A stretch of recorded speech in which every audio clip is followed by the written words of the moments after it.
দুর্জয় আর রানী একটা ক্যাফেতে আসে। দুর্জয় রানীকে বলে, আমাকে এখানে কিসের জন্য ডেকেছো? কার্ড দিয়ে। রানী দুর্জয়কে বলে, আমি তো ডাকিনি, তুমি তো আমাকে ডেকেছো। দুর্জয় বলে, এখন আমি ডাকলাম হয়ে গেল।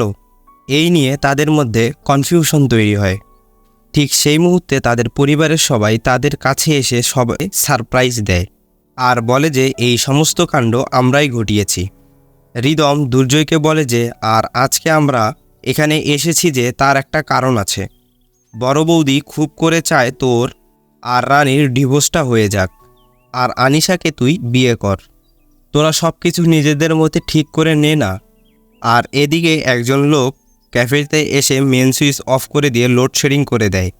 অন্ধকারে দুর্জয়কে সুইচ টাইপের কিছু একটা ফোটাতে গেলে রানী সেই লোকটিকে লাথি মেরে নিচে ফেলে দেয় আর লোকটি সেখান থেকে চলে যায়। তারপর কারেন্ট চলে এলে রানী দুর্জয়কে বলে, ওই লোকটা তোমার দিকে তেড়ে আসছিল আর ওর হাতে কিছু একটা ছিল। তারপর রানী নিচে দেখতে পায় যে সুচ টাইপের কিছু একটা, আর বলে যে এটাকে ল্যাবে পাঠালেই জানতে পারা যাবে। সব কিছু শুনে দুর্জয় বলে, অ্যাটাকটা তোমাকে করার কথা হয়নি তো? আমি শিওর অ্যাটাকটা তোমাকেই করার ইচ্ছা ছিল, আর আমাদের এখান থেকে বেরিয়ে যাওয়াই উচিত। আর এই বলেই সবাই সেখান থেকে চলে যায়। পরের দিন সকালবেলায় দুর্জয় রানীকে বাড়িতে পৌঁছে দেয়। এরপর রানী পিকলুর কাছে এসে বলে যে, এবার তোমাকে হাসপাতালে নিয়ে যেতে হবে।